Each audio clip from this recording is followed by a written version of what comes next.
Good morning dear students. So എല്ലാവരും സന്തോഷമായിട്ട് Covid പ്രോട്ടോക്കോളൊക്കെ പാലിച്ചുകൊണ്ട് ഓണാഘോഷിച്ചെന്ന് വിചാരിക്കുന്നു. സോ ഒരു ചെറിയ ബ്രേക്കിന് ശേഷം we have been stopped for the the internal exam happened. So you have been writing very well, very nicely. So after a small gap, we are again in the track. So we are again in the Padartha Vidhana. So നമ്മൾ കുറച്ച് gap വന്നു. എന്നുവെച്ചാൽ internal exams ആയിരുന്നു, അതിനുശേഷം അതിൻ്റെ revisions ഉണ്ടായിരുന്നു, അതിനുശേഷം ഒരു ചെറിയൊരു വെക്കേഷൻ വന്നു നിങ്ങൾക്ക്. അതിനുശേഷം നമ്മൾ വീണ്ടും പദാർത്ഥജ്ഞാനത്തിൻ്റെ ആ ക്ലാസ്സിലേക്ക്, ആ ഒരു ലോകത്തേക്ക് നമ്മൾ വീണ്ടും വന്നിരിക്കുകയാണ്. സോ നമ്മൾ അതിന് മുമ്പ് വരെ നമ്മൾ ഇത്രയും കാലം ഡിസ്കസ് ചെയ്തുകൊണ്ടിരിക്കുന്നത് പ്രമാണങ്ങളെ കുറിച്ചിട്ടായിരുന്നു. പ്രമാണം is nothing but it's an instrument to attain the knowledge. Knowledge കിട്ടാൻ വേണ്ടിയിട്ടുള്ള ഇൻസ്ട്രുമെന്റ്, ഒരു ഉപകരണമാണ് നോളജ് കിട്ടാൻ വേണ്ടിയിട്ടുള്ള പ്രമാണം എന്ന് പറയുന്നത്. ആ പ്രമാണങ്ങളിൽ തന്നെ നമ്മൾ ആപ്തോപദേശം എന്ന പ്രമാണം നമ്മൾ കംപ്ലീറ്റ് ആയിട്ട് A to Z ആയിട്ടുള്ള കാര്യങ്ങൾ പഠിച്ചു. Then we have moved in to the second പ്രമാണം, ദാറ്റ് ഈസ് പ്രത്യക്ഷ. പ്രത്യക്ഷത്തിൽ നമ്മൾ start ചെയ്തു and we have been discussed what is pratyaksha, and we have been discussed the introduction about pratyaksha and the definition of pratyaksha and some small things. So പ്രത്യക്ഷം എന്ന് പറഞ്ഞാൽ എനിക്ക് തോന്നുന്നു 2-3 ക്ലാസ് ഞങ്ങൾക്ക് പ്രത്യക്ഷ എടുത്തിരുന്നു തോന്നുന്നു. അതിലൊക്കെ ഞാൻ പറഞ്ഞു പ്രത്യക്ഷ is nothing but we are only seeing through our eyes. നമ്മുടെ കണ്ണുകൊണ്ട് കാണുന്നത് മാത്രമല്ല പ്രത്യക്ഷം. പ്രത്യക്ഷം is nothing but we are perceiving or we are getting the knowledge through all our sense organs. നമ്മുടെ എല്ലാ ഇന്ദ്രിയങ്ങൾ വെച്ചിട്ടും, നമ്മുടെ എല്ലാ സെൻസ് ഓർഗൻസ് വെച്ചിട്ടും we are experience, we are getting the knowledge, that is known as പ്രത്യക്ഷ. അല്ലെങ്കിൽ പ്രത്യക്ഷം എന്ന് തോന്നുന്നത് നമുക്കിപ്പോൾ തോന്നും കണ്ണുകൊണ്ട് കാണുന്നത് മാത്രമാണ്. Not like that. We are getting the knowledge or we are experiencing the knowledge or we are experiencing something through our sense organ, that is known as പ്രത്യക്ഷ. സോ നമ്മൾ പ്രത്യക്ഷത്തിലേക്ക് വന്ന സമയത്ത് അതിന്റെ ഡെഫിനിഷൻ അക്ഷം പ്രതിപ്രത്യക്ഷം. അക്ഷ means sense organs. Sense organs വഴി കിട്ടുന്ന നോളജിനെയാണ് നമുക്ക് പ്രത്യക്ഷം എന്ന് പറയുക. അല്ലെങ്കിൽ ഇന്ദ്രിയാർത്ഥ സന്നികർഷ ജന്യം ജ്ഞാനം പ്രത്യക്ഷം. ഇന്ദ്രിയാർത്ഥം ഒബ്ജക്റ്റ്, ഇന്ദ്രിയ നമ്മുടെ സെൻസ് ഓർഗൻസ്, അത് രണ്ടും ചേർന്നിട്ട് കിട്ടുന്ന ഒരു നോളജാണ് നമുക്ക് പ്രത്യക്ഷം എന്ന് പറഞ്ഞ് നമ്മൾ പഠിച്ചു. വളരെ സിമ്പിൾ ആയിട്ടുള്ള കാര്യമാണ്. ജസ്റ്റ് ഞാൻ വീണ്ടും റിവൈസ് ചെയ്യുന്നത് മാത്രമേ ഉള്ളൂ. നമ്മളൊരു വസ്തുവിനെ കാണുന്ന സമയത്ത്, അല്ലെങ്കിൽ നമ്മളൊരു ഫുഡ് കഴിക്കുന്നു, നമ്മൾ നല്ലൊരു ബിരിയാണി കഴിക്കുകയാണ്. ആ ബിരിയാണി എന്ന് വെച്ചാൽ ഒബ്ജക്റ്റ്. ആ ബിരിയാണി വായിൽ വെച്ച് നാവിൽ കൊടുക്കുന്ന, നാവെന്ന് പറഞ്ഞാൽ നമ്മുടെ സെൻസ് ഓർഗനാണ്. ആ നാവും നമ്മുടെ ടങ്ങും ആ ബിരിയാണിയും തമ്മിലുള്ള ഒരു കോണ്ടാക്ട് കിട്ടുമ്പോൾ നമുക്ക് എക്സ്പീരിയൻസ് ചെയ്യുന്ന നോളജിനെയാണ് നമ്മൾ പ്രത്യക്ഷം എന്ന് പറയാം. നമ്മളെല്ലാ കാര്യങ്ങളും, നമ്മളിപ്പോൾ ഒരു സാന്ദ്ര പാടുകയാണ്, സാന്ദ്രയുടെ പാട്ട് ഞാൻ എൻ്റെ ചെവിയിൽ ഇവിടെ, എൻ്റെ ചെവിയും സാന്ദ്രയുടെ സോങ്ങും, ഇത് തമ്മിലുള്ള ഒരു കിട്ടുന്ന ഒരു കോമ്പിനേഷനിൽ കിട്ടുന്ന ഒരു നോളജിനെയാണ് നമ്മൾ പ്രത്യക്ഷം എന്ന് പറയാം. അല്ലെങ്കിൽ അർജുൻ എൻ്റെ കൈ പിടിക്കുകയാണ്, അർജുൻ എന്നെ പിടിക്കുമ്പോൾ എൻ്റെ സ്കിന്നും അർജുൻ്റെ ഹാൻഡ് തമ്മിലുള്ള കോണ്ടാക്റ്റിലേക്കൂടെ കോമ്പിനേഷനിലൂടെ കിട്ടുന്ന നോളജിനെയാണ് പ്രത്യക്ഷം എന്ന് പറയാം. അല്ലെങ്കിൽ ഞാൻ ഐഷയെ കാണുകയാണ്, എൻ്റെ കണ്ണ് ഐഷയിലേക്ക് കാണുകയാണ്. അപ്പോൾ ഐഷ എന്ന് പറഞ്ഞ വസ്തുവിനെ കാണുന്നതും എൻ്റെ കണ്ണും തമ്മിലുള്ള കോമ്പിനേഷനെ കൂടെ കിട്ടുന്ന നോളജിനാണ് പ്രത്യക്ഷം എന്ന് പറയാം. സോ ദിസ് ഈസ് വാട്ട് പ്രത്യക്ഷ. സോ നമ്മൾ ഇന്നത്തെ ക്ലാസ്സിൽ കുറച്ച് കാര്യങ്ങൾ, പ്രത്യക്ഷത്തിൻ്റെ ഡെഫിനിഷനൊക്കെ നമ്മൾ പഠിച്ചു, കുറച്ച് കാര്യങ്ങൾ കൂടി നമ്മൾ പ്രത്യക്ഷത്തിൻ്റെ എന്താണെന്നുള്ളത് കുറച്ചും കൂടി ഒരു ഡീറ്റെയിൽ ആയിട്ട് നമ്മൾ പഠിക്കുകയാണ്.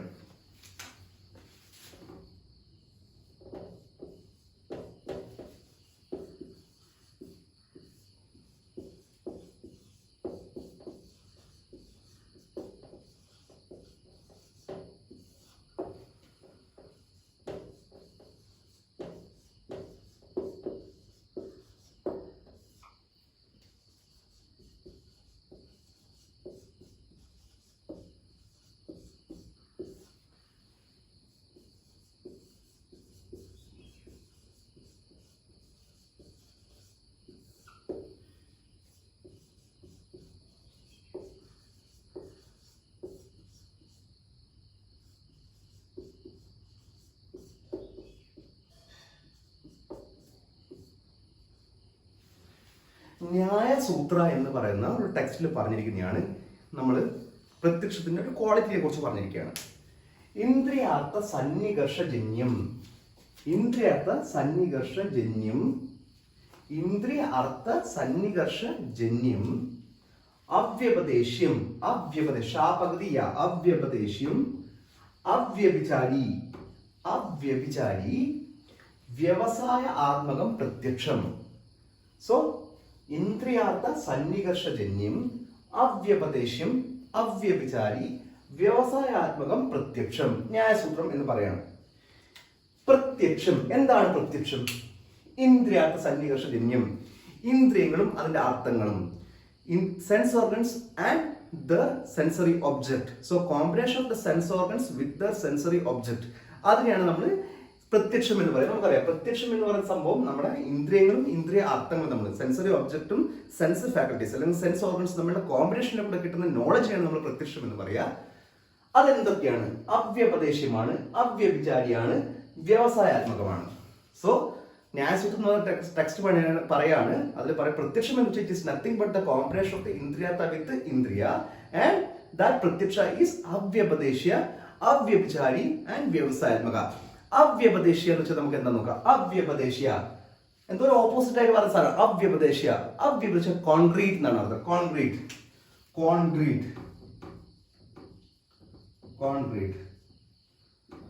അവ്യപദേശിയ കോൺക്രീറ്റ് എന്ന് വെച്ചാൽ നോട്ട് മിയർലി വേർബൽ എക്സ്പ്രഷൻ. നമ്മൾ ഒരു പ്രത്യക്ഷം എന്ന് പറയുന്നത് നമ്മൾ എക്സ്പീരിയൻസ് ചെയ്യണം. നമ്മൾ ഇന്ദ്രിയങ്ങൾ വെച്ചിട്ട് നമ്മൾ ഡയറക്റ്റ് ആയിട്ട് എക്സ്പീരിയൻസ് ചെയ്യണം.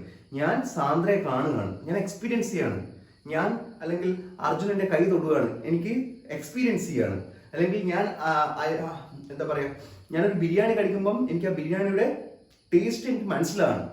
സോ അത് നമുക്ക് എന്താ പറയുക, direct we are getting the knowledge. നമ്മൾ ഡയറക്റ്റ് ഫീൽ ചെയ്യണം, നമുക്ക് ഡയറക്റ്റ് എക്സ്പീരിയൻസ് ചെയ്യണം. അവ്യപദേശം എന്ന് വെച്ചാൽ ഞാൻ പറയുകയാണ് നിങ്ങളുടെ ക്ലാസ്സിൽ വന്നിട്ട്, ഇന്നലെ ഞാനൊരു ബിരിയാണി കഴിച്ചു, നിങ്ങളോട് പറയാണ് ഇന്നലെ ഞാനൊരു ബിരിയാണി കഴിച്ചു, അടിപൊളി ടേസ്റ്റ് ആയിരുന്നു. സോ അത് ഞാൻ നിങ്ങളത് പറയുമ്പോൾ നിങ്ങളത് കേൾക്കുന്നുണ്ട്, but you cannot experience what it exactly, അതെന്താണെന്ന് പറ്റുന്നില്ല. പക്ഷെ പ്രത്യക്ഷം we can directly experience, we can directly feel, we can directly get the knowledge. That is അവ്യപദേശ. നമ്മൾ നോട്ട് അവ്യപദേശ not merely the verbal expression. ഒരു വെറുതെ പറഞ്ഞു പോകുന്നില്ല. പ്രത്യക്ഷം വെച്ചാൽ we are getting the concrete knowledge. That is അവ്യപദേശം. അവ്യഭിചാരി, അവ്യഭിചാരി അൺമിസ്റ്റേക്കൺ ആണ്. നമ്മളിപ്പോ ഞാനിപ്പോ സാന്ദ്രയെ കാണുന്ന സമയത്ത് ഞാൻ സാന്ദ്രയെ കണ്ടു, അല്ലെങ്കിൽ ഞാനൊരു പെണ്ണ്, ഇത് പെണ്ണാണ്, ഞാൻ കാണുന്നു പെണ്ണ്. So I cannot be mistaken. ഞാൻ ഒരിക്കലും ഒരു മിസ്റ്റേക്ക് ആകുന്നില്ല. I am getting the real knowledge. That is അവ്യഭിചാരി. വ്യവസായാത്മകം, ദാറ്റ് ഈസ് ഡിറ്റർമിനേറ്റീവ് നോളജ് ആണ്, കൺക്ലൂസീവ് നോളജ് ആണ്, ഡിറ്റർമിനേറ്റീവ് ആയിട്ടുള്ള നോളജ് ആണ്. നമുക്കിപ്പം ഒരു കാണാത്തൊരു കാര്യത്തിനെ കുറിച്ച് പറയുന്നില്ല. ഞാനിപ്പോൾ പറയണം സ്വർഗം ഉണ്ടെന്ന് ഞങ്ങൾക്ക് നിങ്ങളടുത്ത് പറയണം, സ്വർഗം നരകം ഉണ്ടാവും. പക്ഷെ ഞാൻ പറയുന്ന സമയത്ത് ഞാനത് കണ്ടിട്ടില്ല, ഞാനത് എക്സ്പീരിയൻസ് ചെയ്തിട്ടില്ല. പക്ഷേ പ്രത്യക്ഷം എന്ന് പറയുന്ന സ്ഥലത്തിൽ കൂടെ ഞാൻ പറയുകയാണ് ഇവിടെ ന്യൂഡൽഹി എന്ന് പറഞ്ഞ സ്ഥലമുണ്ട്, അല്ലെങ്കിൽ കാലിഫോർണിയ എന്ന് പറഞ്ഞ സ്ഥലമുണ്ട്, അല്ലെങ്കിൽ ന്യൂയോർക്ക് എന്ന് പറഞ്ഞ സ്ഥലമുണ്ട്. ദാറ്റ്സ് ഓൾ ഡിറ്റർമിനേറ്റീവ്, ഭയങ്കര കൺക്ലൂസീവ് ആയിട്ടുള്ളത്, ഡിറ്റർമിനേറ്റീവ് ആയിട്ടുള്ള നോളജ് നമുക്ക് പ്രത്യക്ഷത്തിലൂടെ കിട്ടുക. സോ പ്രത്യക്ഷം മീൻസ് ഇന്ദ്രിയ സന്നിവേശജന്യം, അവ്യപദേശം, അവ്യഭിചാരി, വ്യവസായാത്മകം, പ്രത്യക്ഷം.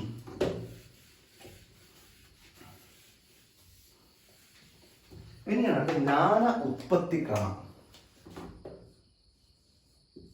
ജ്ഞാന ഉത്പത്തി ക്രമം. ജ്ഞാന ഉത്പത്തി. ജ്ഞാന മീൻസ് വാട്ട്? എല്ലാവർക്കും നോളജ്. ഉത്പത്തി മീൻസ് വാട്ട്? ഉത്പത്തി നമ്മൾ മലയാളത്തിൽ കേട്ടപ്പോഴാണ് ഉത്പത്തി, ഒറിജിൻ, ഉണ്ടാകുക, ഉത്പത്തി. ക്രമ മീൻസ് ഒരു സീക്വൻസ് അല്ലേ? ക്രമ മീൻസ് ഒരു സീക്വൻസ്, ഒരു ഓർഡർ. അപ്പൊ ജ്ഞാന ഉത്പത്തി ക്രമ മീൻസ് എങ്ങനെയാണ് നമുക്ക് നോളജ് ഉണ്ടാകുന്നത്, ആ ഒരു സീക്വൻസ് എന്താണ്, നോളജ് നമുക്ക് കിട്ടുന്ന സീക്വൻസ് എന്താണ്. നമ്മൾ ഓൾറെഡി ഡിസ്കസ് ചെയ്യേണ്ടത് കാര്യങ്ങൾ. പക്ഷെ ഒരു ചരകൻ അത് കറക്റ്റ് ഒരു ഡീറ്റെയിൽ ആയിട്ട് ഒരു കാര്യം പറഞ്ഞാൽ നമുക്ക് അതിനെ കുറിച്ച് ഡിസ്കസ് ചെയ്യാം. സോ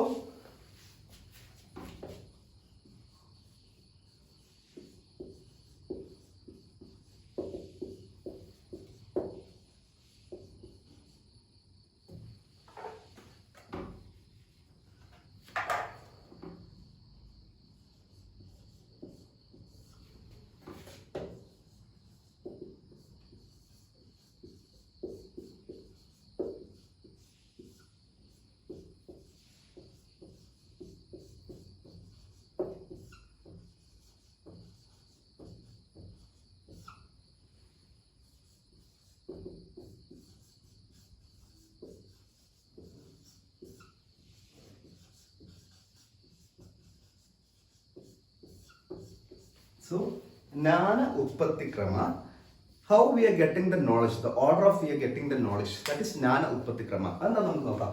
ആത്മാ മനസഃ സംയുജ്യതേ മനഃ ഇന്ദ്രിയേണ ഇന്ദ്രിയം അർത്ഥേന തതഃ പ്രത്യക്ഷം ഉപലഭ്യതേ. സോ ആത്മാ മനസഃ സംയുജ്യതേ മനഃ ഇന്ദ്രിയേണ ഇന്ദ്രിയം അർത്ഥേന തതഃ പ്രത്യക്ഷം ഉപലഭ്യതേ. സോ എങ്ങനെയാണ് നമുക്ക് ഒരു നോളജ് കിട്ടുന്നത്? എങ്ങനെയാണ് നമ്മൾ ഒരു നോളജ് എന്തിനും നമുക്ക് മനസ്സിലാകുന്നത് അല്ലെങ്കിൽ കിട്ടുന്നത് എന്നുള്ളതിനെ കുറിച്ചുള്ള പറഞ്ഞിരിക്കുകയാണ്. സോ നമുക്ക് 4 ഫാക്ടേഴ്സ് ഉണ്ട്. ഞാൻ ഓൾറെഡി പറഞ്ഞു നമുക്കൊരു നോളജ് കിട്ടാൻ നമുക്ക് 4 ഫാക്ടേഴ്സ് ഉണ്ട്. അതാണ് നമ്മളൊന്ന് ഇന്ദ്രിയ അർത്ഥം, സെക്കൻഡ് വൺ ഈസ് ഇന്ദ്രിയ, and third one is Mana, and fourth one is Atma. So ഇത് നിങ്ങൾ എഴുതിയോ? ആത്മാ മനസഃ സംയുജ്യതേ മനഃ ഇന്ദ്രിയേണ ഇന്ദ്രിയം അർത്ഥേന തതഃ പ്രത്യക്ഷം ഉപലഭ്യതേ.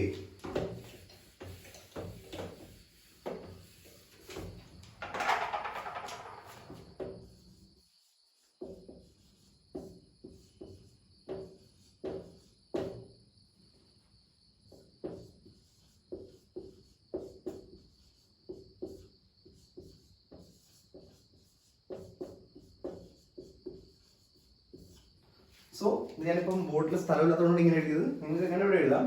ആത്മാ മനസ് ഇന്ദ്രിയ ഇന്ദ്രിയ അർത്ഥ. സോ ഈ 4 സാധനങ്ങളാണ് നമുക്കൊരു നോളജ് വേണ്ടുന്ന സമയത്ത് നോളജ് കിട്ടാൻ വേണ്ടിയിട്ടുള്ള കാര്യങ്ങൾ. നമുക്കിത് ഏത് ഓർഡറിലും പഠിക്കാം, എങ്ങനെ വേണമെങ്കിലും പഠിക്കാം. ഞാൻ ഫോർ എക്സാമ്പിൾ ഞാൻ ഒരു എന്താ പറയുന്നത്, നമ്മുടെ ക്ലാസ് റൂമിൽ ഞാൻ അലീനയെ കാണുകയാണ്. അലീന ഈസ് നത്തിങ് ബട്ട് ഇന്ദ്രിയാർത്ഥ. എനിക്ക് എൻ്റെ സെൻസറി ഒബ്ജക്റ്റാണ് അലീന. എൻ്റെ സെൻസർ ഓർഗൻ എന്താണ്? മൈ ഐസ്, ഇന്ദ്രിയ.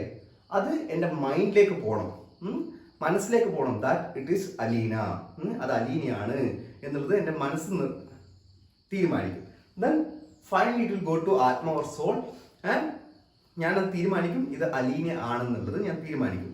സോ ഇപ്പം നിങ്ങൾക്ക് പറയുന്ന സമയത്ത് ഈ മനസ്സും ആത്മാവും തമ്മിൽ ചെറിയൊരു കൺഫ്യൂഷൻസ് ഉണ്ടാവും, എന്താണ് ഈ കാര്യങ്ങൾ എന്നുള്ളത്. പക്ഷേ അതിനെക്കുറിച്ച് നിങ്ങൾക്ക് ഒരു ഡൗട്ടും വേണ്ട. നിങ്ങൾക്കത് മനസ്സിനെയും ആത്മീനെ കുറിച്ച് ഡീറ്റെയിൽ ആയിട്ട്, മനസ്സും ആത്മാവും ദ്രവ്യമാണ്, അതിനെക്കുറിച്ച് നിങ്ങൾക്ക് എൽസാം വേണം ക്ലാസ് എടുക്കും. അപ്പം നിങ്ങൾക്ക് കൂടുതലായിട്ട് വാട്ട് ഈസ് മനസ്, വാട്ട് ഈസ് ആത്മ എന്നുള്ളത് നിങ്ങൾ ഡീറ്റെയിൽ ആയിട്ട് മനസ്സിലാവും. അല്ലെങ്കിൽ നമുക്ക് കുറേ കഴിഞ്ഞിട്ട് നമുക്കത് ഡിസ്കസ് ചെയ്യുകയും ചെയ്യാം. സോ ഇപ്പം നിങ്ങൾ ഇത്ര മനസ്സിലാക്കുക. We are getting the knowledge first from we are seeing an object, that is ഇന്ദ്രിയാർത്ഥ, through our sense faculties, may be our eyes. Then it goes to our mind and finally reaches the atma and we are getting the knowledge. So ഇതൊക്കെ വളരെ സ്പീഡായിട്ട് നടക്കുന്ന ഒരു പ്രൊസീജിയറാണ്. അത് നമ്മളിപ്പോൾ എന്താ പറയുക, നമ്മൾ വളരെ സ്ലോ ആയിട്ട് നടക്കുന്നില്ല, ഇറ്റ്സ് ടപ്പേന്ന് പറഞ്ഞ് നടക്കുന്ന പ്രൊസീജിയർ. നമ്മളതൊന്നും ആരും മനസ്സിലാക്കുന്നില്ല. സോ ഇതിനൊരു എക്സാമ്പിൾ ഞാൻ പറഞ്ഞുതരാം, അപ്പോൾ നമുക്ക് കുറച്ചും കൂടി കൂടുതലായിട്ട് നമുക്ക് മനസ്സിലാക്കാൻ പറ്റും. സോ ഇത് ഇമ്പോർട്ടൻ്റ് ആണ്.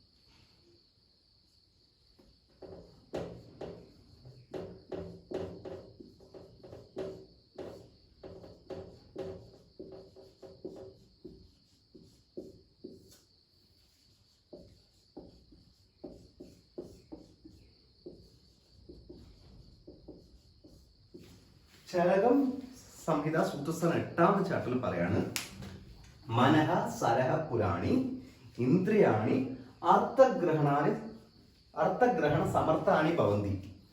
വളരെ സിമ്പിൾ ആണ്. മനഃ സരഹ പുരാണി ഇന്ദ്രിയാണി അർത്ഥഗ്രഹണ സമർത്ഥാനി ഭവന്തി.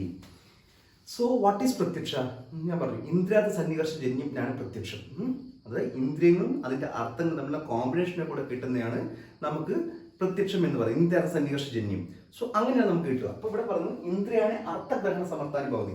അതായത് ഇന്ദ്രിയങ്ങൾ അതിന്റെ അർത്ഥങ്ങളെ കണ്ടിട്ട്, അതായത് കണ്ണ് കാണുക, ചെവി കൊണ്ട് കേൾക്കുക, അല്ലെങ്കിൽ നാവ് കൊണ്ട് ടേസ്റ്റ് അറിയുക, അങ്ങനെ അതിന്റെ ഇന്ദ്രിയങ്ങളും അതിന്റെ അർത്ഥങ്ങളും അങ്ങനെയുള്ള കോമ്പിനേഷനെ കൂടിയാണ് we are getting the knowledge.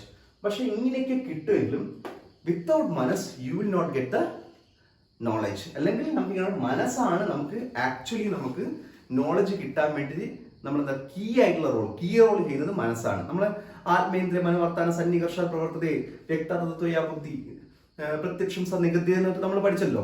നമ്മൾ ആ ഒരു ഡെഫിനിഷൻ പ്രത്യക്ഷനെ കുറിച്ച് ഡീറ്റെയിൽ ആയിട്ട് പഠിച്ചത്.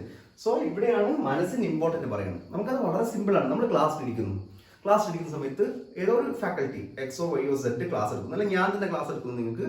ഞാൻ ക്ലാസ് എടുക്കുന്ന സമയത്ത് നിങ്ങളിങ്ങനെ ക്ലാസ് ഇരിക്കുന്ന സമയത്ത് ഇർഷാൻ ഇങ്ങനെ ഫസ്റ്റ് ബെഞ്ചിൽ തന്നെയാണ് ഇർഷാൻ ഇരിക്കുന്നത്. ഇർഷാൻ ഇങ്ങനെ എന്നെ തന്നെ നോക്കിയിരിക്കണം. കാരണം ഇർഷാന്റെ കണ്ണ് ഇന്ദ്രിയ, എന്നെ അല്ലെങ്കിൽ ഞാൻ എഴുതിയ ബോർഡ് നോക്കിയ ഇന്ദ്രിയാർത്ഥ. ആ ബോർഡാണ് ഇന്ദ്രിയാർത്ഥ, സെൻസറി ഒബ്ജക്റ്റ്.